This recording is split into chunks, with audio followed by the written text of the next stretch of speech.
Welcome back to another episode of Pushing My Chaos with me, Paul Mellon McFadden. Hope you guys are all well out there and that you're in action in life in the areas that count, which is kind of what we're going to be talking about today. Before we get to that, though, Mike, how are you going, mate? What's up, Melon? Dude, I am doing honestly pretty good. I had a wonderful weekend. Just really a wonderful day. Took a walk right before this, went out. I like to go out on Sunday evenings and just take a walk. I got about a mile loop and I did 2 laps and just walked out, man, listening to some music. And then it's just my quiet time to like just kind of reflect on the day and what I got coming up this week, and there's no distractions, there's no phone, I'm put my phone away and listen to music a little bit, but then I turn it off and I just kind of like, enjoy the quiet. And it's Mm, important, man, but it puts me in a good state, and I was thinking about the episode that we're about to do, and some of the things we talked about have been relevant as they usually are for us, which is why we like mm. to share them. And yeah, man, I had a good day. How about you? Yeah, over here it's Monday morning and, sort of about 11 a.m. I've got up pretty early and got the kids going for their school routines. So all this stuff that I just freaking love being here for. And I took my daughter to school. So Annie has started a trial week at a college here in Melbourne, an independent college where they have heaps of kids from different backgrounds. They're all sort of each kid there is a unique kid. Lots of neurodivergent kids and just a super understanding and accepting environment. It's a really small school, and she's loving it. And we're hoping that that's going to transform into an ongoing education solution for her, which would be an amazing thing for Cherry and I to know that there's a system that's working for her. So that's underway at the moment. This morning's adventure was we're starting to teach Annie about independence and getting around in the city here. So it was a public transport from where we're living, where the kids are, all the way over to the college, which involves buses and trains and then walking and stuff. And it's a speciality for the vision impaired community. My daughter being legally blind, of course. There's a speciality in that part of the world of orientation and mobility teachers, and they teach the young people or the adults, if they become vision impaired as an adult, how to get around, use of a cane, use of a guide dog, perhaps down the track, but getting on and off trains and where to go and all that stuff. And that's happening at the end of the week. But ahead of that, I just wanted to get her some experience. So Cherry took her on Friday and I took her this morning, and just like a beautiful special morning, like an hour and a half of bus and train and walk to the school with my daughter and just, father-daughter time, which is always amazing. And listening to her talk about post-punk rock and when that started and where that started, and she's in a little monologue on the way, and then just getting her to school and her being so bright and happy to be. She is the example, right? Like, be in the moment and be happy in the moment and have a plan for the future that you're working on and be happy with a plan. Hmm. So she's as happy as a happy thing, as bright as a button on the train, and talking away, and then just stoked when she got there. She totally blows me off near the door. She's like, "All right, see you, Dad." I'm like, "I've got to come in. I got to talk to some of the staff." She's gone. Um, and then come home again, and looking forward to this conversation. So, like, honestly, it's like the most grounding and satisfying morning to prepare to get on a talk with you, mate. And just doing that with my daughter and participating in life with her, and thinking about trying to get her into that state of independent young adult. Yeah. So lots of positives here too, man. Really, really sort of a very powerful period is happening at the moment in a time of big change. Yeah.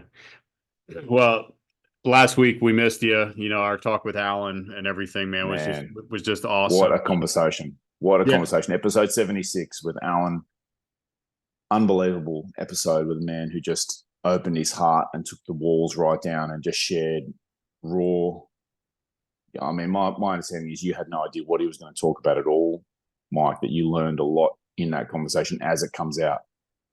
Yes, and I want to be blatantly honest, and I talked with Alan about this too, so this isn't like invasive or anything, but that was never intended for us to talk about some of the stuff that came out about the really dark side of that episode.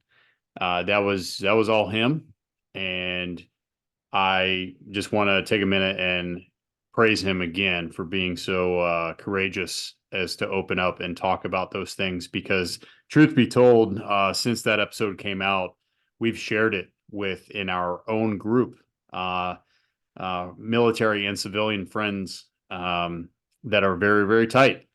None of us knew those things. So, as I said before, that was Raf's door gunner from time in Afghanistan and the Black Hawk and the mission and everything else. Raf had no idea about any of that. So I guess the message that we want to share is uh, we truly never know what the person next to us is going through. Call it a best Mm, friend or a teammate or a workmate or whatever. We're all going through something. And obviously, Alan was for years, and none of us knew it, yet we were available. And he admitted it. He goes, "You guys were always there for me, and I still didn't even let you in because I thought of it as weakness or whatever." It is not weakness, man. It is the absolute definition of internal strength to be able to mm, admit that you're struggling and that you don't have the answers and that you need a change. And, it's exactly what Mellon said is he's going through change in Melbourne with his family. I've been going through changes in life. Alan definitely changed in his life. And you, for the listeners, you're probably going through something right now that you're having to adjust and change or want to change. And, we kind of came up with this episode today, and that's what we're going to talk about. We're going to talk about the need for change. 100%. And there's a lot of power in Alan's story where he had this amazing Wolfpack community mission, purpose, connection, camaraderie, and then he came out of that and really had a hard time, really hit his rock bottom period. But after that breakdown, he's taken action and he has gotten in place. He's gotten himself into the place of the breakthrough on the Mm-hmm. other side. And just to hear his journey is such power. And I really recommend that episode to anyone out there who's having a hard time in life. That on the other side of the darkest time, if you're able to stay with it and really, get the help you need and get the support you need, you can have a breakthrough into a life you can't believe. And Alan's story is testimony to that, I think. Yes, agreed. All right. So it's led on to the plan for today is to discuss change. How can we manifest change when we feel that we're in a position, where we're thinking about an area of our life? It could be a physical, mental, spiritual, emotional aspects of our life. It could be a physical change we want to manifest. I want to get fit. I want to drop some weight. I want to get some strength. I want to build some speed. I want to recover from an injury. It could be emotional. There might be a relationship that you want to manifest or transform.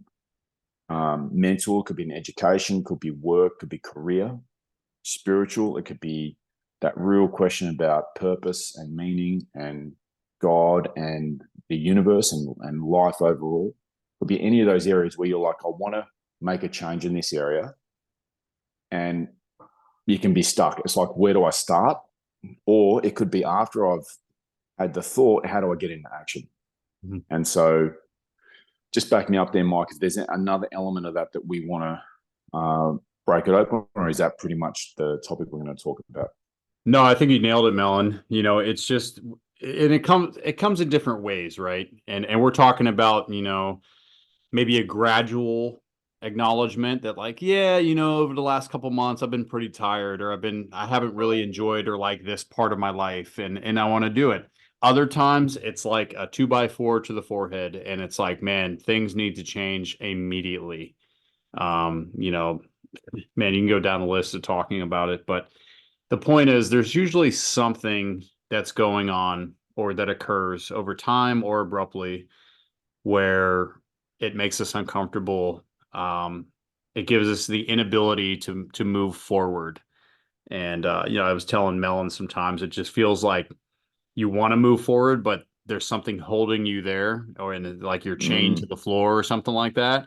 And it gets real uncomfortable, and you kind of get scared because you're like, man, am I stuck like this forever? Is it always going to be like this? Um, and then it kind of puts you maybe in a state where you're like in a little bit of anxiety or panic, and it just reinforces the fact that like, man, I don't want to stay here. I don't want to feel like this. So yeah, I think it's just different, man. But um, one of the things I wrote down, Melon, was admitting that there is something that needs to change. I think Mm, that first step, that first part is probably one of the hardest. And, if we put ourselves in a situation, like think of something in your life where, like you said, a relationship or at work or a situation or your body or whatever, and you're just kind of like, man, I really just don't want this anymore. Or I want it to improve or get better because I don't like this time or version. mm, Um, you can say it. And I hear people say it all the time. Man, I wish I could have that. Man, I wish I could change. Man, I wish I, didn't have to deal with this, or I wish it, whatever.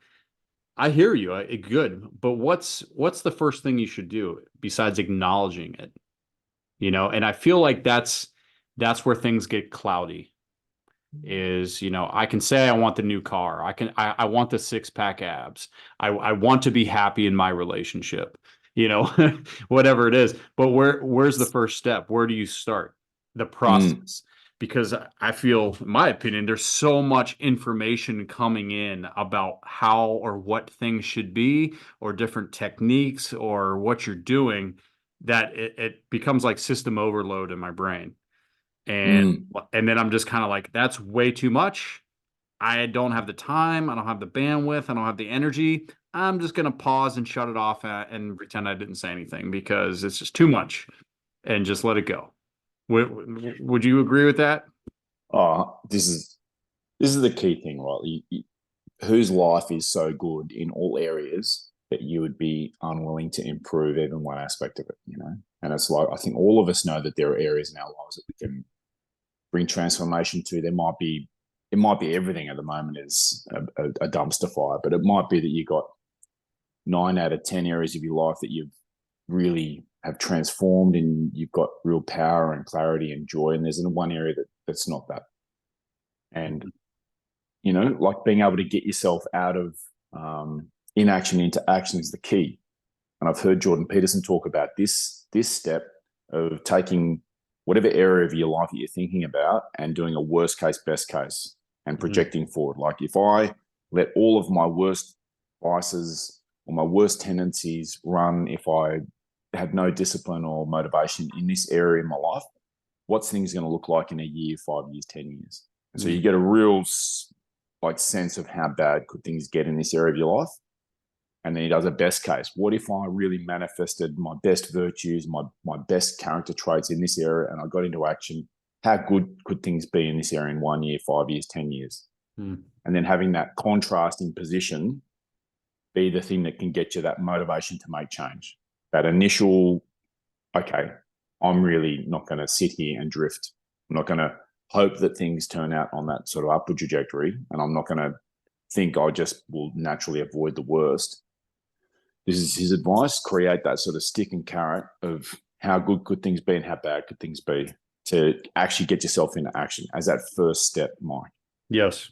Yeah, I like that. And I think I remember him speaking about having a vision as well, that you need to be Mm, able to envision about uh, where do you want to be, who do you see yourself as, and what do you see yourself doing, right? And in this aspect, so if it's a physical thing and you want to lose weight, like where do you want to be in this stage? Like how do you see yourself? Do you see yourself at 180 pounds, or a six pack abs, or a four pack, or you're able to run a mile in 7 minutes or whatever?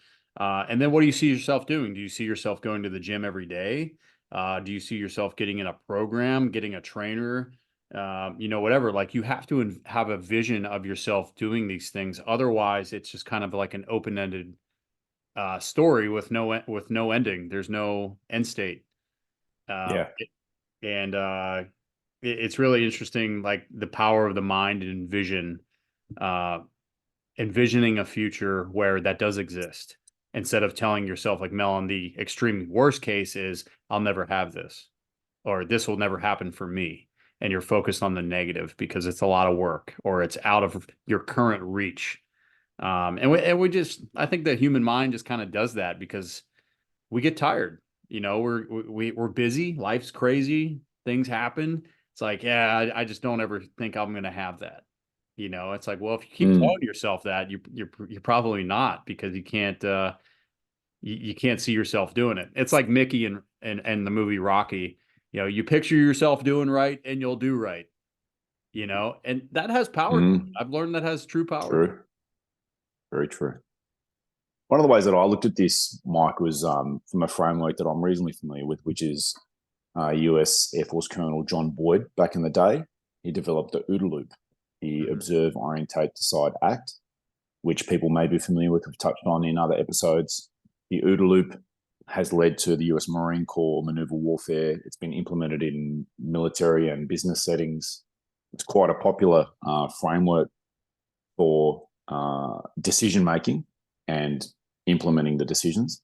Yes. And so the way I thought about it now, like getting into the change and having that change manifest, the way that I looked at it was that observe step. So observe the current situation, really get clear in this area of your life. Where am I really now? What is my actual financial situation, if that's what you want to change? What is my fitness really in this area? Running, body weight, lifting weights, strength, flexibility, whatever it is. A relationship, really, what is this relationship, right? So that observe step is key. Where am I on the map before I set off in any direction? You've got to get clarity there. Mm-hmm. Then the orientate step, which is processing the information with the skills and experience and background that you have, be able to get an analysis of where you are, synthesizing the information and coming up with a plan. Then there's going to be decide on the outcome you want. So where do I actually want to get to in this area? What is my goal? Then you're going to have developed multiple courses of action. So don't just go with one. Really, this is a key step to come up with options for yourself. And this can be probably one of the first areas where it might be a good idea to get some expert advice. So finances, get someone who's trained in this area, an accountant, etc. Fitness, get a physiotherapist to get a rehab plan. Get someone who knows what they're doing, a counselor for relationships, etc. Someone with runs on the board and credibility and competence. Develop those multiple courses of action, and then start evaluating which one is the best one. How will these really go in life?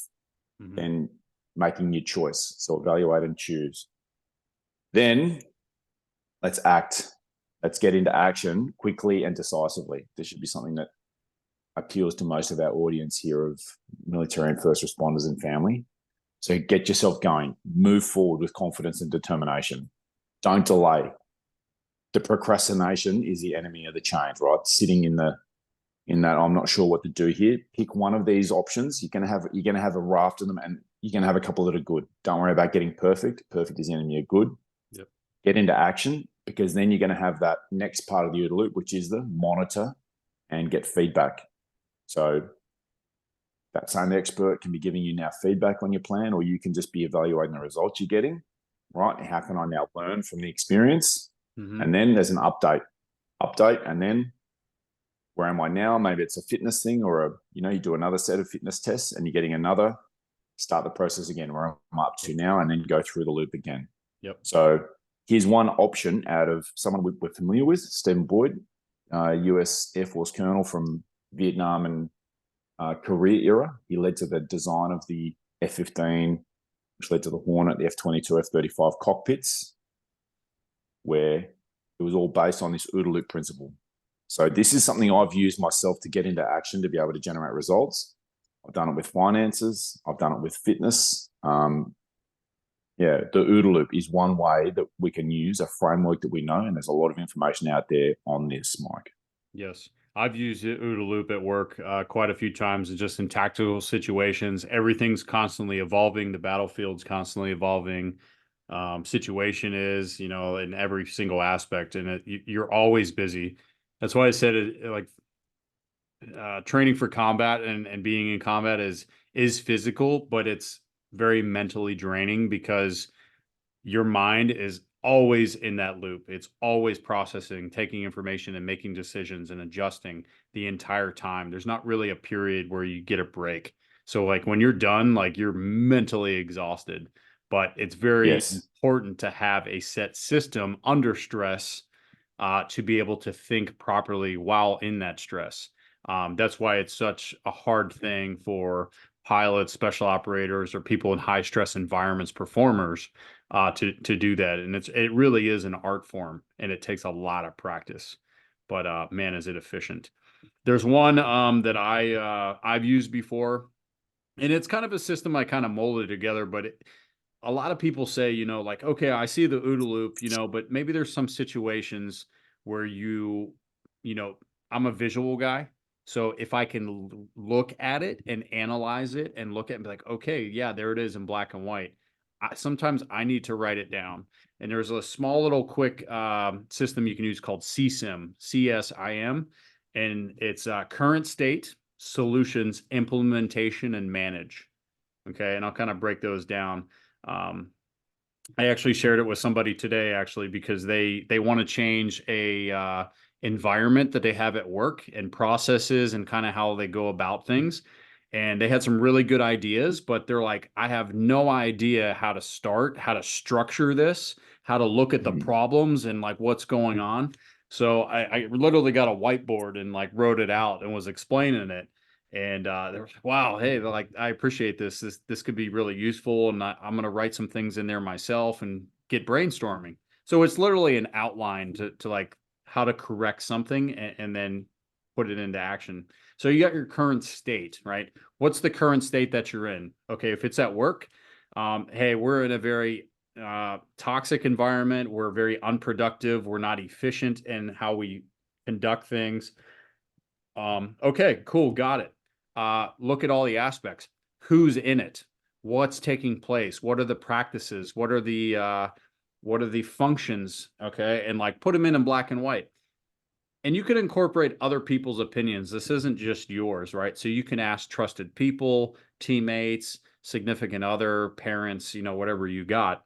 But you want to ask like your current state, your current environment, who's in it, what are they doing, what are they providing, what's in it, is there a lot of money, is there technical tools, there's the machinery, whatever it is, and what does that provide you?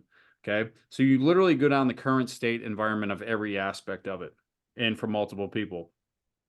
Then you go to solutions. Okay, so we identify the problems in their current state. Go to your solutions. Now, I know Millen knows this. Okay, in my profession, we are very good at bitching. Okay. Everybody bitches. All right. Everybody loves to bitch. That's just the thing. Some people will complain about how heavy their gold is. All right. It's just a fact. Pilots are well known for complaining about the little cuts that the diamonds make as you pass them at your butthole, Mike. There you go. Serious problems here. Okay.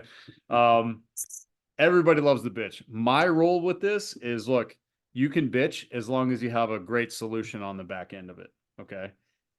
This is again, this is doesn't have to be just you. This could be your team. This could be your family, significant other. What are some legitimate, mature, actionable solutions for these problems that can change? Um, I always admit that I don't have all the answers because guess what? I don't. So I love input from other people, other backgrounds, other professions, other ways of doing things. And I can label these solutions out and they get out of your head. So it's not Mm. like coming across to other people like it's just on the fly. I just made it up and hey, let's just do this. And there's no thought behind it. This way you can write it down and look at it and see in black and white that this is a well thought out, uh, you know, plan to correct a problem and everyone can see it. So like I said, I'm a visual guy. The next part is implementation. So once you know the problem, we have identified the solution. How do we implement it into the environment? Is it by leadership? Is it by everybody taking a part in it and having a piece of it? Is it a process in which things have to be passed through?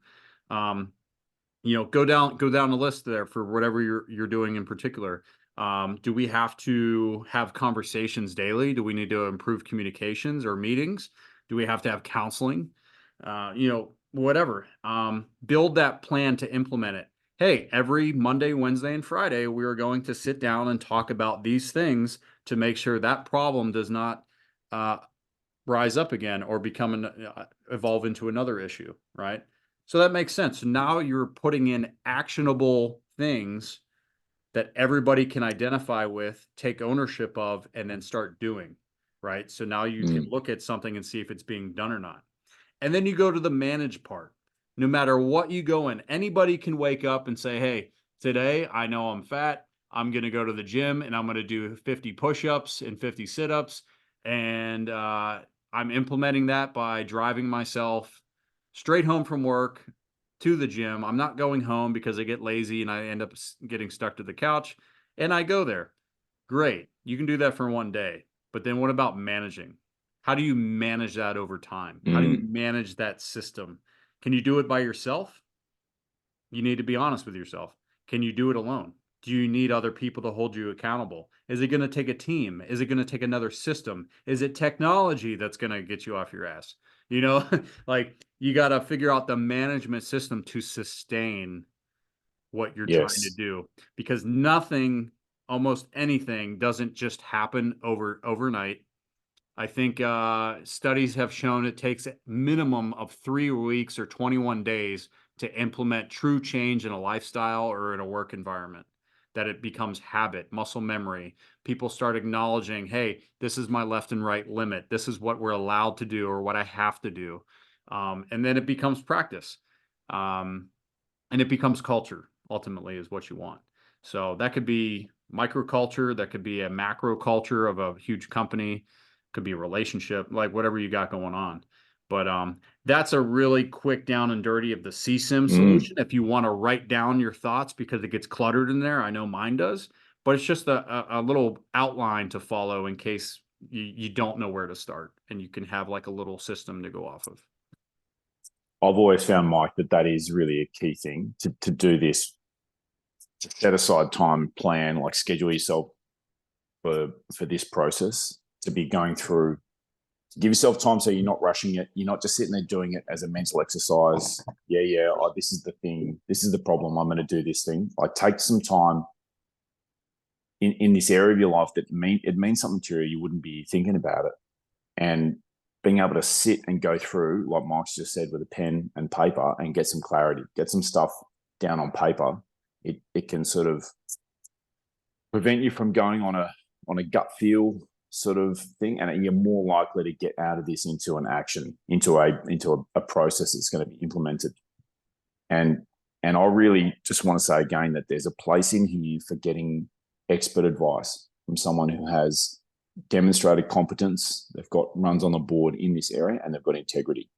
So they know what they're talking about. It could be a doctor, it could be a professional, it could be a trusted friend, but you want to have an advisor that you can go to, because 6 months or 12 months of working on a solution or a plan that's never going to work, or it's going to take you away from your goal, is a very expensive way to find out. Whereas getting that expert advice, even if it costs you some money up front, I've found is always been a massive net reward, and you're going to be much closer to that goal over time. It's a cheaper thing in the long run.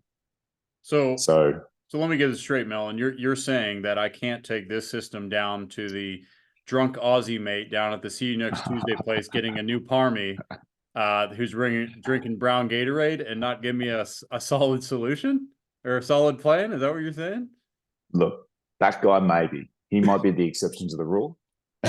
and an Aussie guy with a chicken Parmy, chicken Parmigiana, and a brown Gatorade, he might be the exception.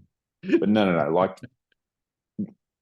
get advice in these things. If it's something that means a lot to you in your life, and by default you've done stuff that's ended up, you're in a situation where you're not happy and you want to make an improvement, you want to bring transformation when you're in life, just assume that perhaps there might be people out there who've had success in this area.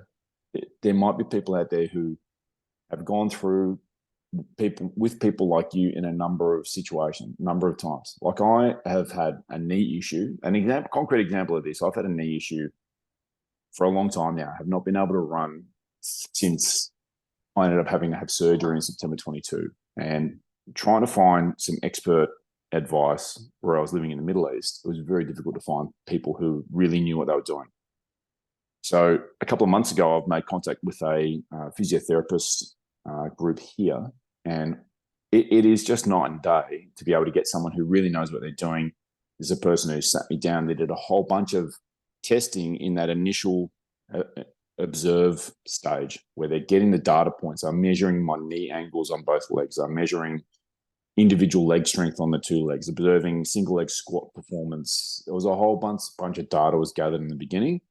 And then I've had some treatment from the physio and then specific exercise plan. And I've gone back and had a re-observation, gather the data points again, and then update the plan. And so I'm on a plan that is better than what I could come up with on my own. And I was doing my best. I was reading and watching YouTube videos and stuff and doing things. Yeah. But ultimately, I was not running. I was not able to get back to running. So now I'm in a position where I can track down an expert. That has really transformed this. And I'm hopeful that over the next period, I'm going to really get myself back into, like she's talking about, I'm going to have to adjust my gait, my running style. Yes. How I'm landing on my heel when I'm running is, going to cause jarring and so on. And it's like, I did not know that. There was no way for me to observe or understand because I'm a pilot and she's a physiotherapist. She's an expert in this area. So it's clear to her what I need to do. And it's like I can blunder around for a long time or find the person who knows what they're talking about. And that can be difficult to find the right person. Yes. But on the other side of it, I feel confident that I've got someone who knows what they're doing, who's giving me the pathway. Yeah, I think I know a little something about my running gait and physical therapists and like knowing about what's best for me and my leg and my knee. And yeah, dude, I'm still training with that and finding out that my ankle's not as great with my tibia and it's not rotating when I move. And, my gorilla brain's just saying, well, just keep doing what you're doing. And, Yeah. and I'm getting made fun of because they said, what was the saying? They said it looked like an old man trying to run away from the retirement home. And let me just tell you, my ego went way down. So it's legit. But I love what you said, Melon, and finding the right thing for the right whether it's a person or whatever for the problem. And I wrote that down in my notes here, just listening, is you want to find the right solution for the right problem. And what I mean by it is I see it a lot. I read it a lot on, Instagram or like whatever it is. You have something terrible to you. Say like emotional trauma, okay? Say you were in a relationship and some guy or girl just broke your heart and destroyed you inside, and you have like emotional trauma from that. You look on Instagram, there's all these posts about stuff, and you look in the comments, you know what it says? See you in the gym, bro. Like, I have emotional damage, so go to the gym and lift weights. I'm not saying going to the gym doesn't make you feel better. It gets your endorphins going. It makes your physique look better. You look good, you feel good. I truly believe in that. But living through stuff like that, it doesn't fix what's broken. It doesn't fix the problem. So if I'm trying to address an emotional problem with a physical solution, depending on what it is, in this example, it's probably not going to fix what's wrong. If I'm trying to deal with a mental deal with with like a again, or a physical thing with like a mental deal, dude, it's just like trying to make the color purple, it's red and blue, but I'm trying to mix it in another color because someone else told me to, and it's never going to work. It's never going to mix. So really trying to figure out, man, what's really wrong, what's really needs changing.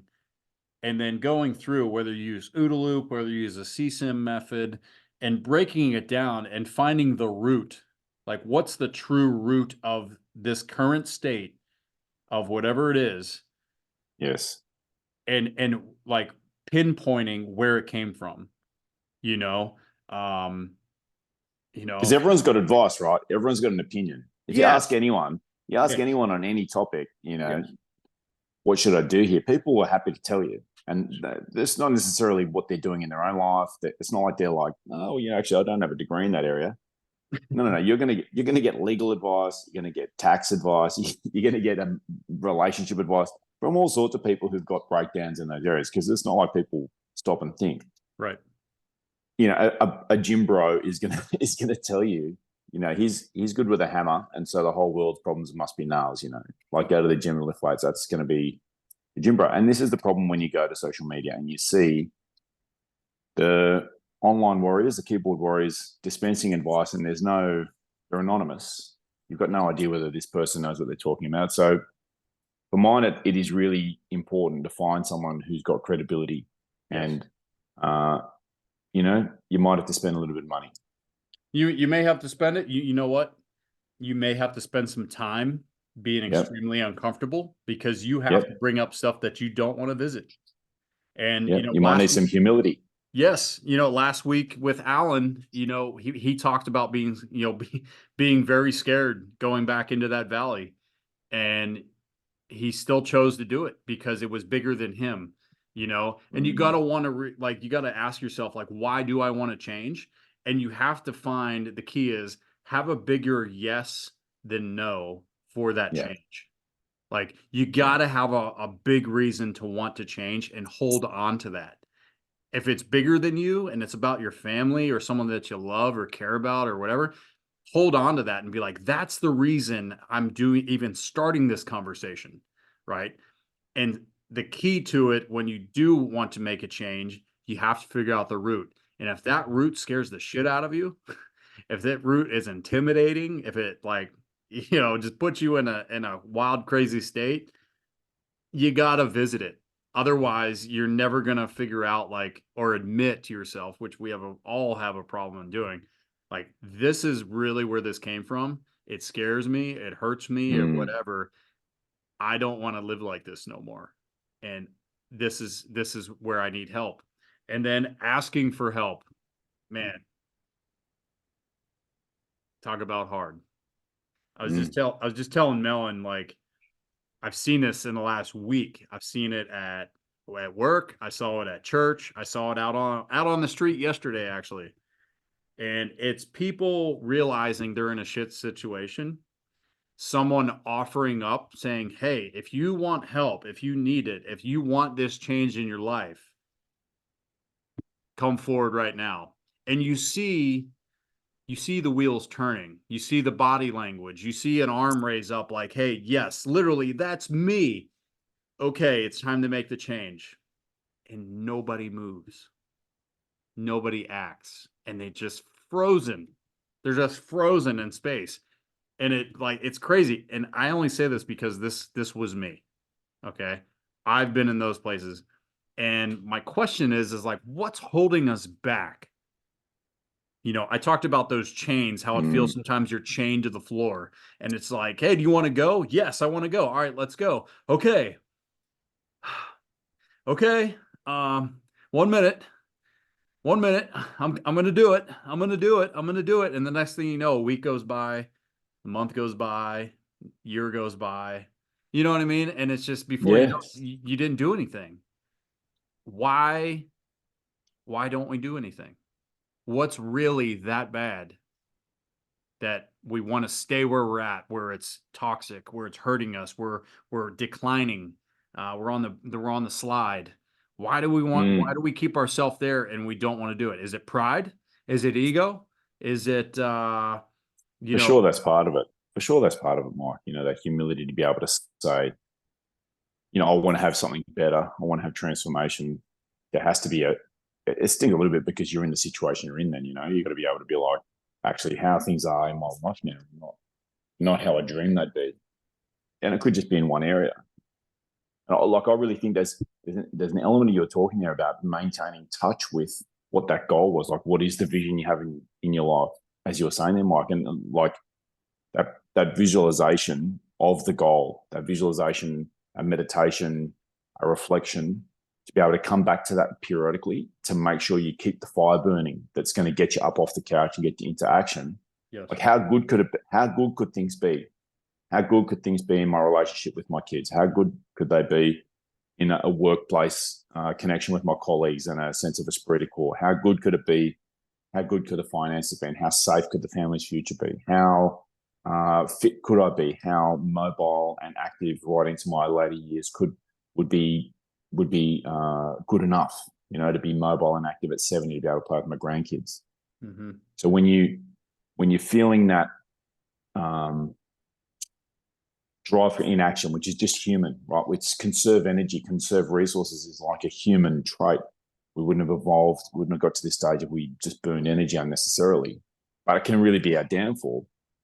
Get in that visualization space that Mike's been talking about here and really picture yourself having achieved that goal. How great could things be?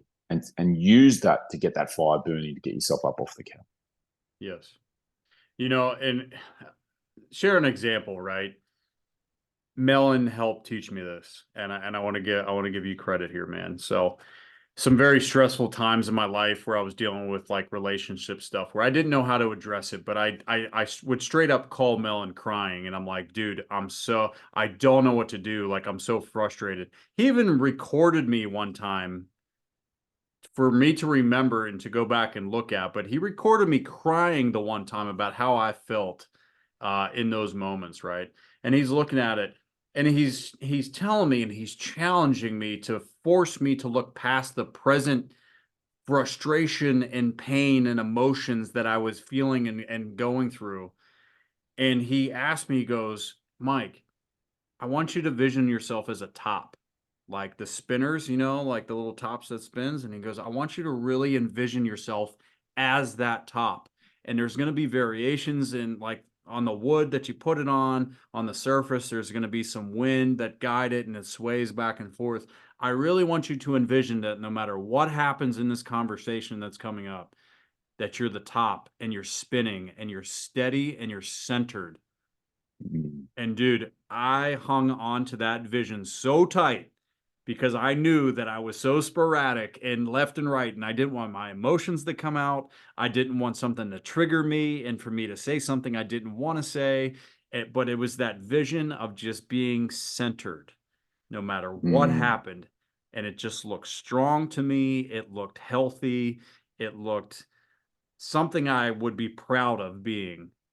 And there was a conversation that happened and I maintained it. And I literally called him afterwards smiling because I was so happy that I was like, yes, I stayed centered and it didn't throw me off. It didn't rock me, and that was such a good visualization to hold on to, as simple as it was.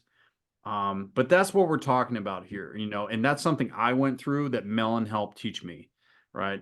And there's many other examples out there, but just the power of that, man, it really works. It really does. Yeah.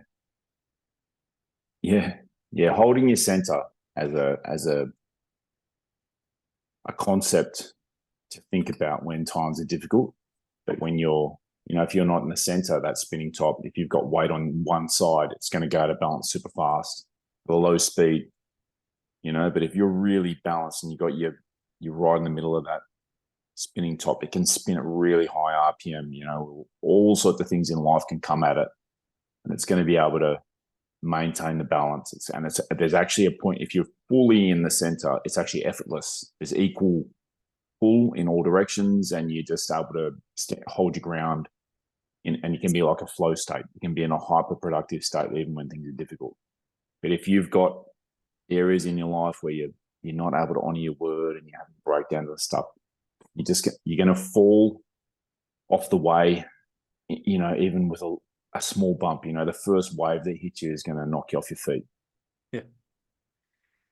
There's a thing that Mike and I were just talking about prior to starting here, was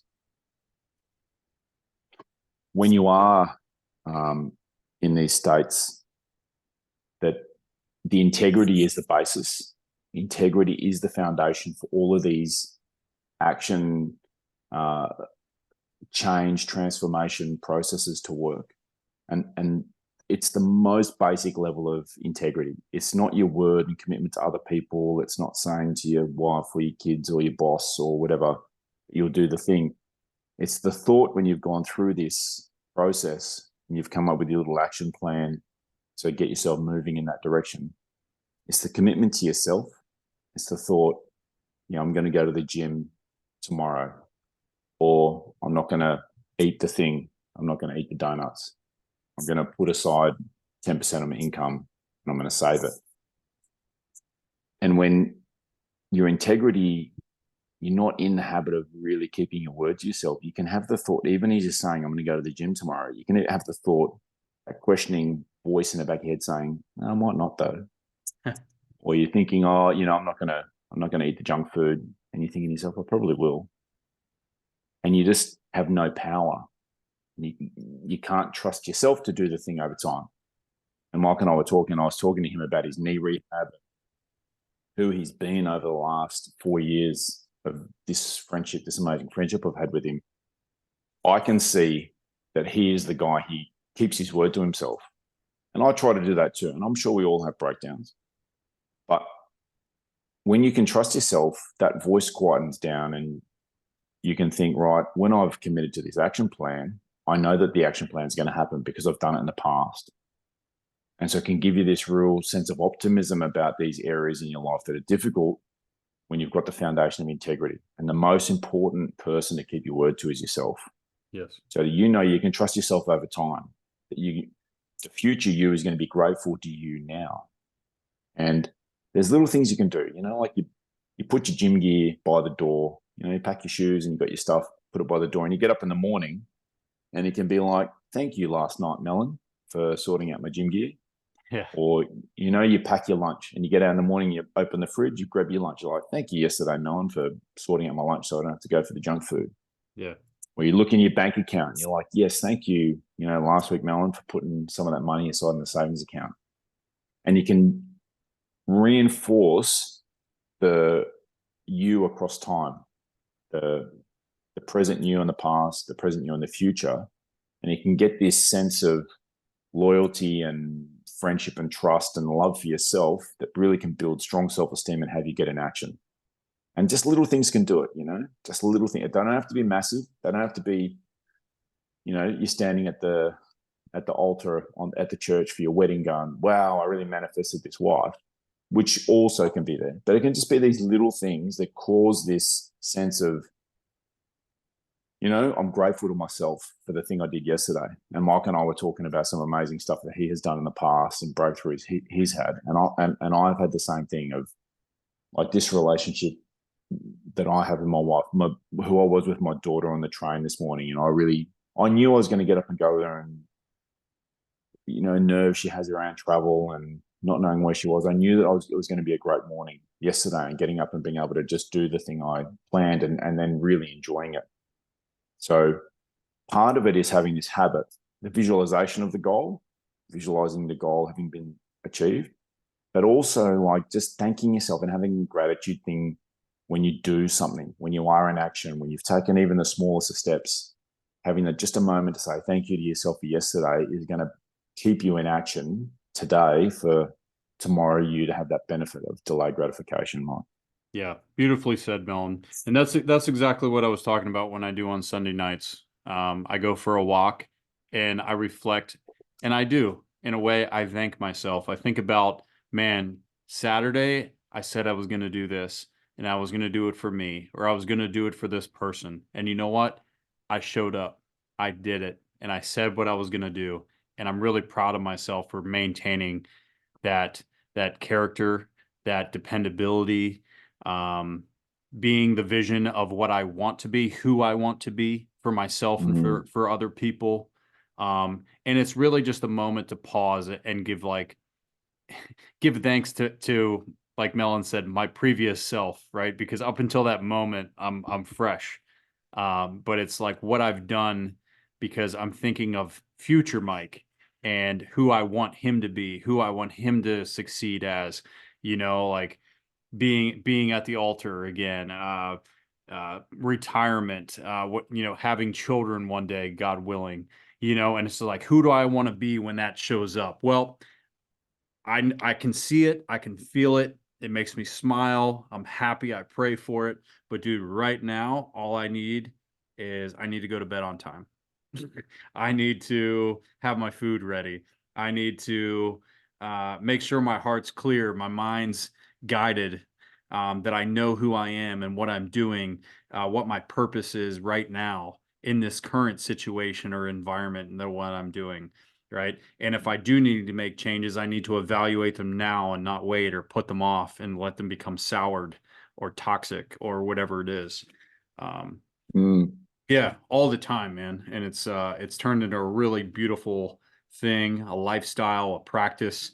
You know, yes.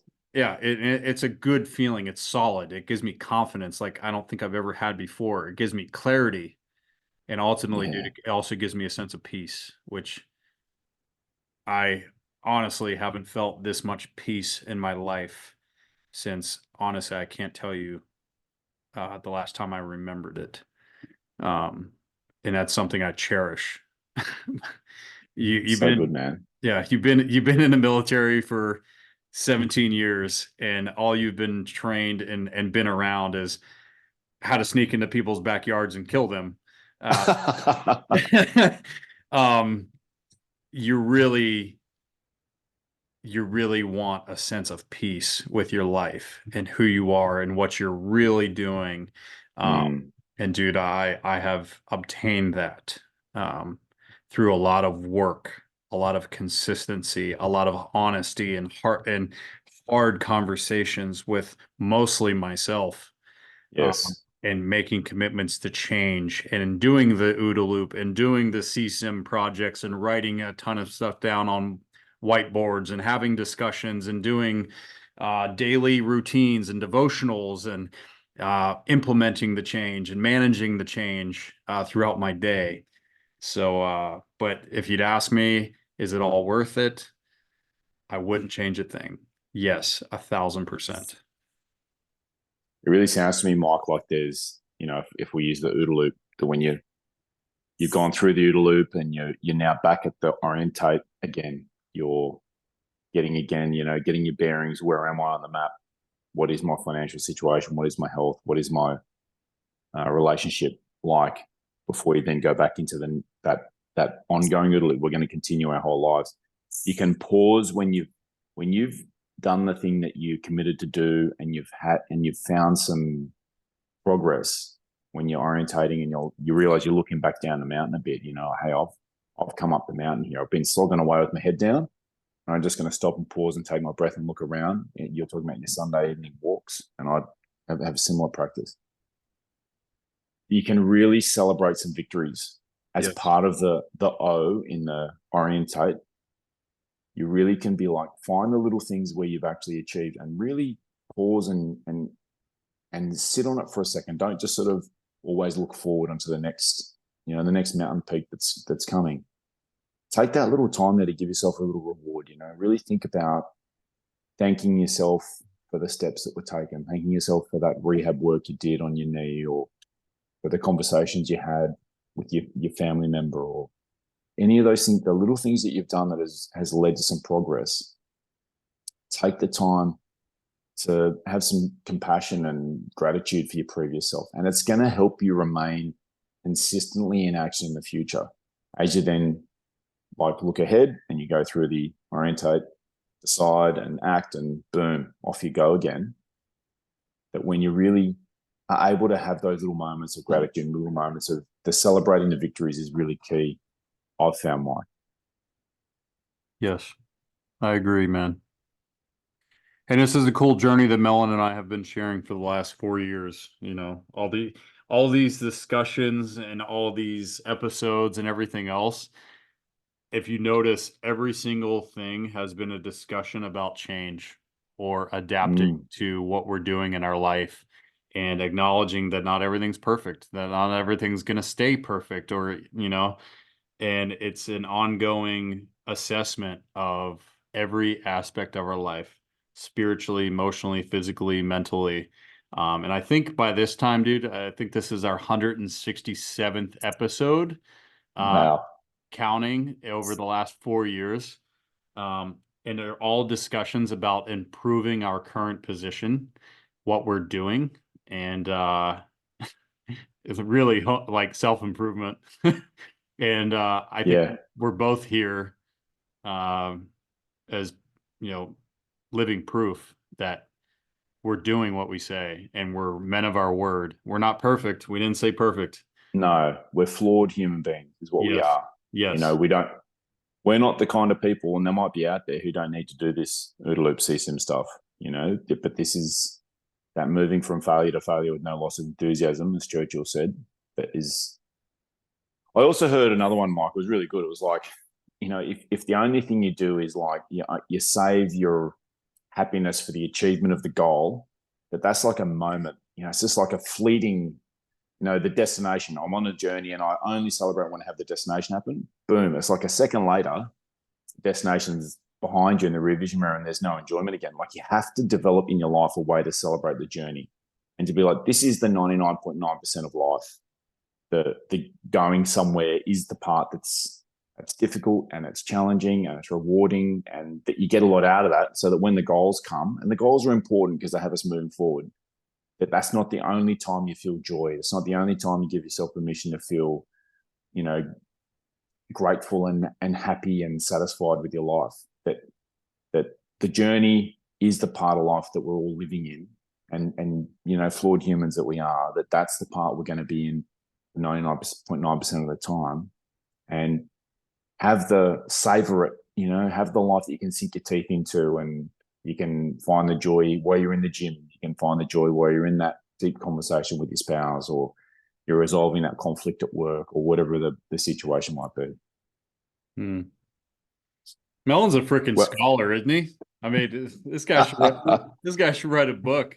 Oh my God, so funny.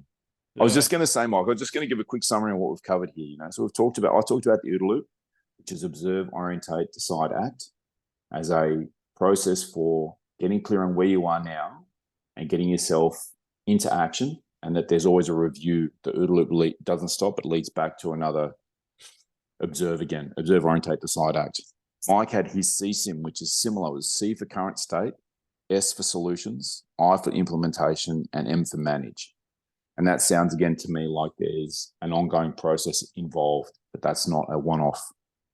We talked about Jordan Peterson with his plot out your worst. If your worst part of your nature took hold in this area in your life, how bad would things get in the future? And if you were able to manifest your best parts of your character, how good could things be to get yourself off the couch and into action? We talked about the importance of seeking expert advice, someone who's got competence, they've got credibility. And I talked about the importance of integrity, the most critical one being that you can trust yourself. You can say you're going to do something to yourself and you know that you're going to do it. Were there any other key points that I've missed there, Mike, or other points that you wanted to leave people with before we close? No, you summed it up really well, man. I wanted to share a quote by Billy Crystal, the actor, old classic comedian, spaghetti westerner from City Slickers. One of my favorite City Slickers 1 and 2, great ones. He said something that I saw honestly at a coffee shop the other day, and I took a picture of it because I really liked it, because it's true. And he said, "What's so fascinating and frustrating and great about life is that you're constantly starting over all of the time." And I love that. Right? So really think about that. Let me read it one more time. Mm-hmm. What's so fascinating and frustrating and great about life is that you're constantly starting over all the time. And I love that. I brought that quote up with a guy that I'm trying to mentor, right? And he's struggling pretty bad about some things. And one of the questions I asked, I brought that up, and I said, let me ask you a question, man. I said, if I had the power, which I don't, but if I did, and I could just take your current state and wipe it clean like an eraser, would you hate it, or would it be a relief? And he said, I've never been asked that before, but honestly, it would be a relief. And I said, what does that tell you? He said, I guess I need to change some things. I said, absolutely. And why can't you? Why can't you honestly say, I can't change this? You can. If you do the analysis, if you figure out what's really wrong, and you maybe use some of these systems that we've offered up, you can absolutely start over if you need to and make something better, improve it, because now you have more knowledge, right? You maybe have a passion or a drive or a fire that wants to get you there now. Maybe it's a little stronger than it was a year ago, 5 years ago, 10 years ago. And really think about that, you know, ask yourself that if all this went away, would I be frustrated or would I be relieved? And that maybe is the start of a very simple question there of yes or no, or, and then that's going to tell you where you're at. Mate, love it. The beginner mentality. Wow. Okay, so actionable pathways for change. Thank you guys for sticking around with us. This is definitely stuff that Mike and I actually are implementing in our lives at the moment. We're both in a period of change. Mike's leading to deployment. I'm in a moving country, changing employment. The whole thing is all happening for me at the same time. And, we really appreciate you guys stopping by and spending your time with us. And we would never ask you to do something we don't do ourselves. We're really trying our best to implement these things. If you've taken some value out of this podcast, please subscribe, like, share it out to your network, and leave us a review. And if we can do better, send us a message directly at Pushing Back Chaos on all the social medias. And until next time, take care.